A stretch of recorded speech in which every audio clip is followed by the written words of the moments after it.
Hello friends, आपका स्वागत है मेरे चैनल में वी आर पुस्तकालय अध्यक्ष में। आज मैं थोड़ा लेट हो गई वीडियो डालने में, तो चलिए आज की क्लास शुरू करते हैं। UGC net paper number unit number first जिसका फर्स्ट टॉपिक है data information knowledge and wisdom. तो सबसे पहले हम बात करते हैं डाटा क्या चीज़ है। तो डाटा एक लैटिन शब्द है जिसका मतलब होता है डाटा। तो data is a collection of text, symbols, numbers. Data is a unorganised, data is a unprocessed, data is a meaningless message. मतलब अब मैं पूरी आपको इसको एक्सप्लेन करूं कि डाटा कुछ भी नहीं है। अगर हम डाटा हमारे पास है लेकिन हमारे पास कोई इन्फॉर्मेशन नहीं है, कुछ नहीं, तो वो डाटा यूज़लेस हमारे लिए, कोई मैसेज नहीं देता। अब हम कोई चीज़ सर्च कर रहे हैं, कोई भी चीज़ सर्च कर रहे हैं इंटरनेट पे, तो वो हमें लाखों रिजल्ट प्रोवाइड कर देगा, लेकिन अब वो लाखों रिजल्ट हमारे लिए रेलिवेंट नहीं है। हमें क्या इन्फॉर्मेशन चाहिए, हम उस डाटा में से क्या इन्फॉर्मेशन निकाल सकते हैं, हमें किस चीज़ की इन्फॉर्मेशन चाहिए, तो उस डाटा में से हम क्या क्या इन्फॉर्मेशन निकालते हैं, तो वो होता है डाटा प्रोसेसिंग। डाटा प्रोसेसिंग के थ्रू ही एक हम इन्फॉर्मेशन के ज़रिए इन्फॉर्मेशन तक पहुंच पाते हैं। मान लीजिए एग्जांपल देती हूँ कि डाटा एक कॉटन हो गया, कॉटन से हम कंपेयर करें, कॉटन हो गया डाटा। इन्फॉर्मेशन एक धागा हो गया, यान हो गया, एक धागा हो गया। तो कॉटन और धागा दोनों अलग अलग चीज़ है, लेकिन इसकी कोई वैल्यू नहीं है जब तक ये दोनों मिलकर एक न्यू चीज़ नहीं क्रिएट कर देंगे। जब से ये दोनों मिलने से क्या होता है, एक क्लॉथ बनेगा, कपड़ा बनेगा। तो जब डाटा और इन्फॉर्मेशन जब क्रिएट होगी तो देन उसके बाद एक हम नॉलेज क्रिएट कर पाएंगे। तो डाटा बहुत यूज़फुल है आजकल, मतलब ये डाटा यूज़फुल है, लेकिन उसकी वैल्यू तभी है जब हम उसमें से इन्फॉर्मेशन निकाल लेते हैं। तो जो डाटा है, डाटा क्रिएट करता है इन्फॉर्मेशन को, इन्फॉर्मेशन क्रिएट करती है नॉलेज को, और नॉलेज क्रिएट करती है विजडम को।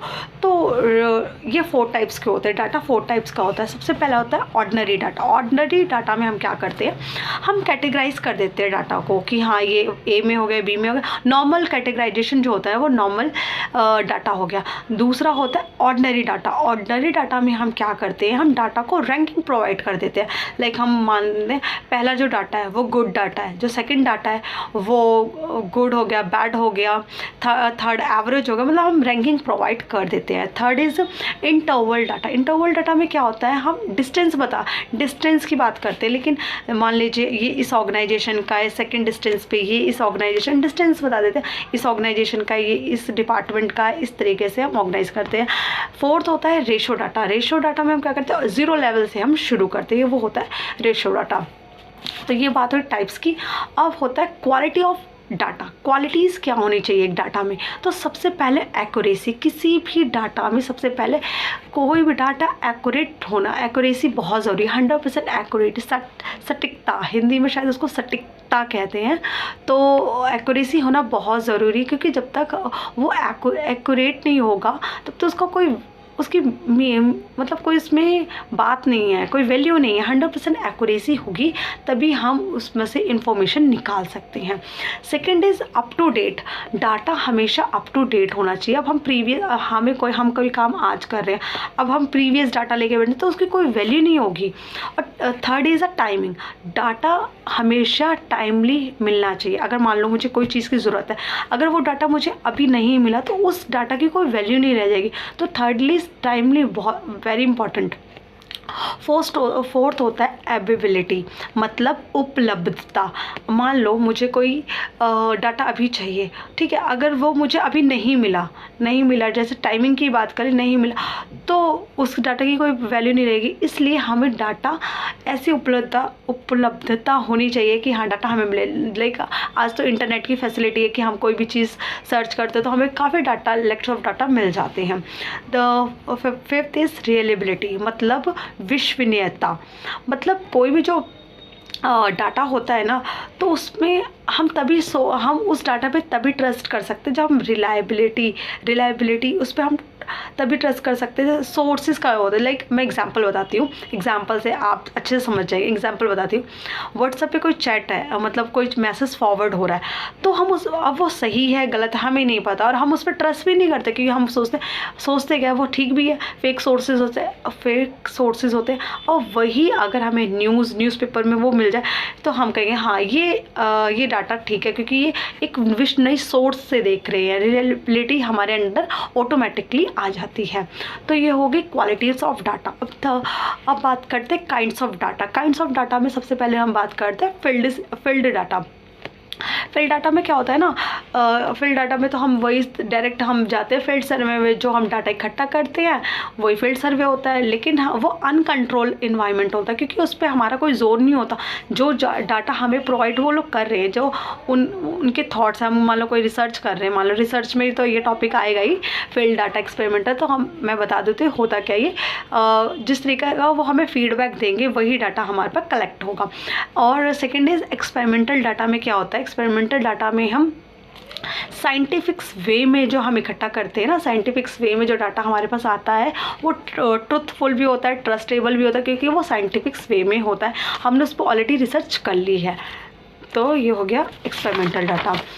अब है इन्फॉर्मेशन की बात करते हैं। इन्फॉर्मेशन आज के टाइम पे इन्फॉर्मेशन वेरी इंपॉर्टेंट। तो इन्फॉर्मेशन है एक लैटिन वर्ड है, इन्फॉर्मेशन एक लैटिन वर्ड है जिसका मतलब होता है इन्फॉर्म। ये एक तो इन्फॉर्मेशन एक स्ट्रक्चर होता है, स्ट्रक्चर बेस होता है, स्ट्रक्चर होता है, ऑर्गेनाइज्ड होता है, और ये वेरी इंपॉर्टेंट इसका पॉइंट है, ये डिसीजन मेकिंग में काफ़ी हेल्प करता है। अब कोई चीज़ हम लेने जा रहे हैं, अब उसके बारे में कोई इन्फॉर्मेशन नहीं है, तो हम डिसीजन तक कैसे पहुँचेंगे कि हमें ये चीज़ लेनी है कि नहीं लेनी है। तो हमारे पास इन्फॉर्मेशन होना बहुत ज़रूरी, किसी भी चीज़ के लिए हम वो चीज़ कर रहे हैं तो उसकी इन्फॉर्मेशन हमारे पास ज़रूरी है, तो वो हमारे डिसीजन मेकिंग में भी काम करती है। हमें पता ही है कि इंफॉर्मेशन कितने टाइप को होती है, 3 type, primary, secondary, that is, और है कॉन्सेप्चुअल डाटा। कॉन्सेप्चुअल इन्फॉर्मेशन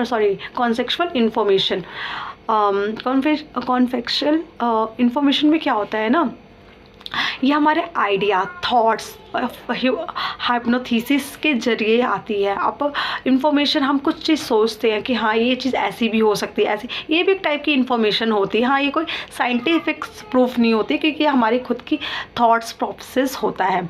अब एक है अकॉर्डिंग टू, ये कोटेशन है, मैंने कोटेशन प्रीवियस ईयर क्वेश्चन में देखी है तो मैंने नोट डाउन कर ली कि हाँ आपको काफ़ी हेल्पफुल हो जाएगी, क्योंकि मैंने प्रीवियस ईयर क्वेश्चन पेपर में देखा था कि ऐसी कोटेशंस थी, तो मैंने वहीं से नोट डाउन कर लिया। औकॉफ गुरु, मैनेजमेंट गुरु हैं एक औकॉफ, उन्होंने इन्फॉर्मेशन के बारे में क्या बोला है, ये जैसी लिखी है ना बस आपको वैसी पढ़ लेनी है। मैं आपको नोट्स प्रोवाइड कर दूंगी, अब बस जैसा लिखा है इसको वैसे ही एक्यूरेट पढ़ लेना, और ऐसे ही क्वेश्चन में पूछा जाता है। Information is found in answer to question that begin with who, what, when and how many. कि इन्फॉर्मेशन हमेशा क्वेश्चन का आंसर ढूंढती, कब, कैसे, कहाँ, कब तक, बस ये औकॉफ ने कहा है। तो डेफिनेशन अगर हम इन डाटा इन्फॉर्मेशन की करें कि data is a collection of number, alphabet, special symbols, और information is collection of data. Like कोई चीज़ है, जैसे प्रियंका नाम है, अब प्रियंका डाटा में कोई चीज़ है, अब मुझे नहीं पता, प्रियंका तो है पर मुझे कुछ पता नहीं क्या है, प्रियंका नाम है, क्या है पता नहीं। अब वही हम इन्फॉर्मेशन की बात करें, अब प्रियंका है, उसका एड्रेस है, उसका फ़ोन नंबर, तो मुझे पता चलेगा हाँ ये कोई पर्सन है, इसका फ़ोन नंबर है ये। तो ये हो गई इन्फॉर्मेशन के बाद, ये दोनों में डिफरेंस होता है। अब बात करते हैं नॉलेज क्या है, क्या नॉलेज कैसे आई है। तो जब इन दोनों मैंने बताया था ना, जो आपको एग्जांपल दिया था, कॉटन, धागा, फिर उसके बाद आता है क्लोथ, तो नॉलेज वैसे। तो इसकी डेफिनेशन पढ़ लेते हैं कि knowledge refer to the fact, information, awareness and understanding gain by the person, thoughts, experience, education of learning. तो जो नॉलेज होती है ना, वो हमारे कई तरीके से आ सकती है। अवेयरनेस से, जो हमारे आसपास चीज़ें होती है ना, उससे भी हमारी नॉलेज बिल्डअप होती है। सिर्फ किताबी ज्ञान से नहीं, किताब से तो हमें नॉलेज होती है, लेकिन हमारे एक्सपीरियंस से जो हम नॉलेज लेते हैं ना, वो भी, जो हम चीज़ें देखते हैं वो भी एक नॉलेज बिल्डअप करती है। बचपन में जब हम छोटे थे तो हमारी दादी नानी जो कहानी सुनाई दी थी, अब वो फैक्ट है नहीं है वो पता नहीं, लेकिन हाँ उससे भी हमारी एक नॉलेज क्रिएट हुई, एक हम धारणा भी बना लेते हैं कि हाँ ये चीज़ ऐसी होगी, होगी। तो ये है एक हमारी नॉलेज होती है। तो ये भी 2 टाइप्स की होती है। एक होती है थेटिट्स नॉलेज। थेटिट नॉलेज में कहते हैं जो हम अपने एक्सपीरियंस से सोचते हैं ना, जो हमने अपना एक्सपीरियंस लिया होता है अपनी लाइफ में, वो होता है जो हमारी पर्सनल नॉलेज होती है, पर्सनल नॉलेज होती है। ओके। और सेकंड होती है एक्सप्लेटेड नॉलेज, जो हम डॉक्यूमेंट, बुक, इनके ज़रिए जो हम नॉलेज लेते हैं ना, मतलब किताबी ज्ञान में कह लूँ, तो वो होती है एक्सप्लेटेड नॉलेज। मैंने प्रीवियस क्वेश्चन में देखा था कि ये भी पूछा था थेटिट नॉलेज क्या होती है, उसमें ऑप्शन दिए थे, और एक्सप्लेटेड नॉलेज का भी मैंने देखा था। तो ये काफ़ी इंपॉर्टेंट है। And fourth is wisdom. Wisdom क्या है? अगर इसकी हिंदी बोलो तो बुद्धिमत्ता। अब हमारे पास डाटा भी है, नॉलेज भी है, इंफॉर्मेशन भी है। अब इनसे हम कोई चीज़ क्रिएट करते हैं, न्यू क्रिएशन होता है ना, जो हमारी बुद्धि, जो किसी ने नहीं करा, वो हमारी बुद्धि से हुआ है, हमने कुछ क्रिएट करा है, न्यू चीज़ इन्वेंट करी, तो वो विजडम होता है। जब हमारी बुद्धि इतना सोचने लगती है, इतना उसमें क्रिएटिविटी हो जाती है ना, तो विजडम होता है, बुद्धिमत्ता। अपनी बुद्धि से हमने कोई चीज़ क्रिएट करी है। तो आइए पढ़ते हैं। Wisdom refer to a general intelligence, strength involving the development and use of knowledge. Okay, wisdom refer to a more practical intelligence and good judgment based on learning life lesson, perhaps thought, hardship. तो wisdom है practical intelligence पे जोर देती है। पहली बात, ये कोई किताबी ज्ञान नहीं, कोई ये हमारी प्रैक्टिकल, जब हम उसको इम्प्लीमेंट करने लगते हैं, जब हमारे पास सब कुछ है, जब हम उसको इम्प्लीमेंट करके कोई न्यू चीज़ लेके आते हैं ना, तो वो विजडम होता है। इसी पे कोटेशन कही है, अल्बर्ट आइंस्टाइन ने बोला है कि wisdom is not a product of schooling, long life attempt to acquire it. कि जो विजडम है ना, कोई प्रोडक्ट नहीं है कि हाँ स्कूल में पढ़ा, कॉलेज में पढ़ा, ख़त्म। नहीं, ये लाइफ लॉन्ग चलने वाली चीज़ होती है। और टी.एस. टियन कहते हैं, 1934 में इन्होंने ये कोटेशन की थी, बोली थी कि where is life we lost in living, where is the wisdom we have lost in knowledge, where is the knowledge we have lost in information. ये कोटेशन भी मैंने देखी थी प्रीवियस काफ़ी पुराना पेपर था, तो मैंने रिसर्च, मतलब मैंने सारे क्वेश्चन पेपर देखे हैं कि किस टाइप के क्वेश्चन है, किस टाइप के कोटेशन बार बार पूछी जा रही है, वो मैंने नोट डाउन। इसमें आपको कुछ नहीं करना, बस आपको ये जैसे दी है ना, बस उसको याद कर लेना, बस उसमें कुछ नहीं। ओके, आज की वीडियो ख़त्म होती है। आज की वीडियो में इतना ही, क्योंकि इसमें कुछ नहीं है, ज़्यादा कुछ नहीं है, ज़्यादा इतना पूछा नहीं जाता है, मतलब पूछते हैं बट इतना नहीं कि बहुत ज़्यादा डीप। बस आपको पता होना चाहिए इसका मीनिंग क्या होता है, ये कौन से शब्द से निकला है, कहाँ से आया, कौन से, बस आपको। और मैं नोट्स ना टेलीग्राम चैनल में बनाऊंगी, उसका लिंक मैं आपको प्रोवाइड करा दूंगी, और आपको सारे नोट्स उसमें मिल जाएंगे। और काफ़ी अच्छे नोट्स हैं, क्योंकि मैंने खुद प्रिपेयर करे, काफ़ी मैंने रिसर्च करी कि हाँ ये नोट्स, मैंने ये नहीं एक ही बुक से लिखा है, मैंने कुछ लाइब्रेरीज़ की बुक्स थी, लाइब्रेरी से ली गई थी, कुछ इग्नू के मटीरियल्स थे, कुछ मेरे खुद के मटेरियल्स थे, काफ़ी मैंने अलग अलग सोर्स से मैंने को इकट्ठा करके फिर करा। तो प्लीज़ इसको लाइक एंड सब्सक्राइब ज़रूर करें, और ज़्यादा से ज़्यादा शेयर करें।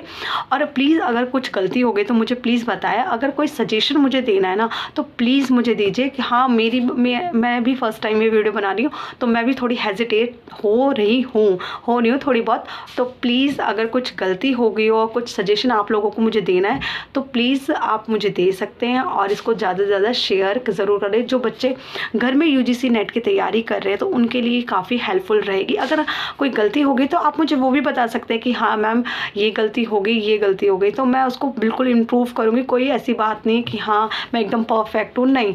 तो मुझे भी इतना पढ़ाने का एक्सपीरियंस नहीं, हाँ मैंने ये पढ़ रखा है, तो कुछ गलती वलती हो तो मुझे प्लीज़ बता देना। ओके। और मैं कल यूनिट फर्स्ट का ही सेकंड टॉपिक बता दूंगी। जो फर्स्ट, ये सारे डाटा से ही रिलेटेड है, डाटा लाइफ साइकिल, डाटा कैसे डाटा इन्फॉर्मेशन कैसे जनरेट, यही सब है।